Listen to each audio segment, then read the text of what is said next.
Блазе е на таа мајка што го роди, што го израсте и што го изучи да спасува луѓе.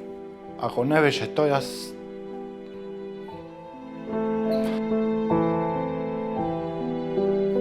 беше хоспитализиран со 170 килограми.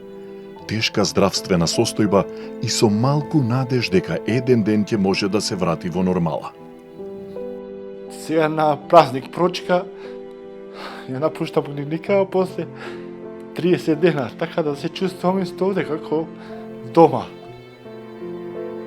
До клиниката Жан Митрев стигна само благодарение на неговиот пријател и неговата мајка, затоа што отежнато му беше движењето од вишок од килограми.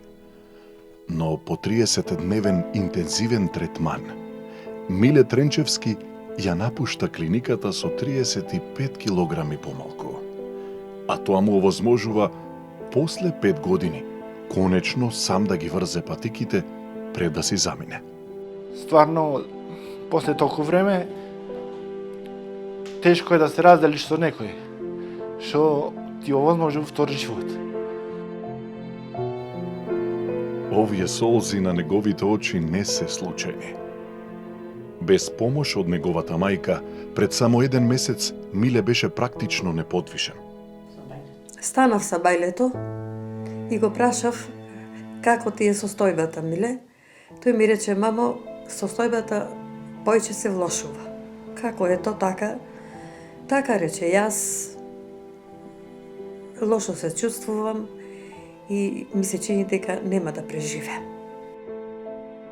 Јас меѓувреме го однесов купатило, се изми, му помогнав, се вратив неовдека, му помогнав да се облечи и му се јавив на еден наш пријател. Му велам, одма иди, одиме Скопје, Миле го носиме. Се работи за 39 годишен маж кој што го примивме на 18 јануари во нашата болница во една многу тешка животозагрозувачка состојба, со едно отежнато, забрзано дишење и многу ниска периферна сатурација од 75%, со едни видливи генерализирани отоци по цело тело и хронични рани на подколениците кои што подоцна разбравме дека се третирани поради инфект. Пациентот веднаш е примен на оделот за интензивно лекување, започната интензивна респираторна терапија со ЦИПАП, а тоа е неинвазивна механичка вентилација со помош на маска, а во понатамошниот третман диагностициравме и слип апнеа кај пациентот, а тоа е состојба кога за време на сонот престанува да диша. Тешката состојба на Миле бараше хоспитализација и прецизен третман во подолг временски период, но финансискиот терет врз семејството беше неиздржлив. Жан Митрев најде решение и за тоа. Пари имавме да платиме за 5 дена. Состојбата на Миле му беше влошена, не можеше за толку малце деној да се излечи. Тогаш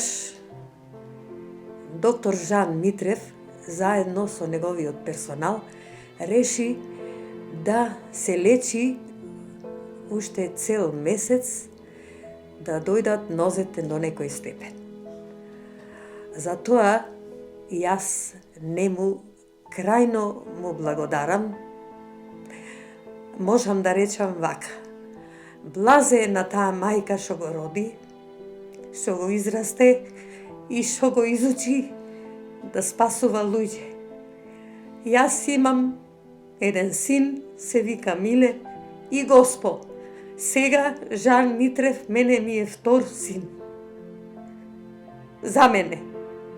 И ќе биде, дури сум жива. Човечкиот живот нема цена. Реченица која често ја слушаме, но оваа реченица доби вистинска смисла кога Марика беше информирана дека лекувањето за нејзиниот син ќе биде бесплатно. После 20 дена, првите резултати кај Миле беа видливи.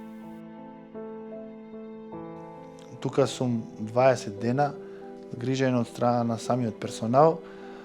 Во тие 20 дена, јас од страна на медицинските услуги кои што ми беа пружени, се чувствувам далеку подобро со тоа што почнав со самото движење и самите вежби, качување скали, возење велосипед, се што ми пружи во самата клиника, дојдов до околу 145 кг. Со еден збор кажано, се препородив и сум далеку подобро. Фактички, ова е втор живот. Значи, можеше да ме чини и не дај Боже несакана последица. Кога почнавме со строго контролираниот режим на исхрана кај Миле, тој тежеше 170 кг со body mass индекс од 55. Во текот на тие 3 недели, Миле слабееше во принцип дневно околу килограм и пол, со максимално постигнат ефект после 30-тиот ден од 143 килограми. На Миле му преостануваа да го следи диетскиот режим препишан од специјалистите на Жан Митрев и да ужива со атлетиката, неговиот омилен спорт со кој се бавел професионално како помлад. Со солзи радосници почна оваа сторија, така и заврши. Leave behind everything.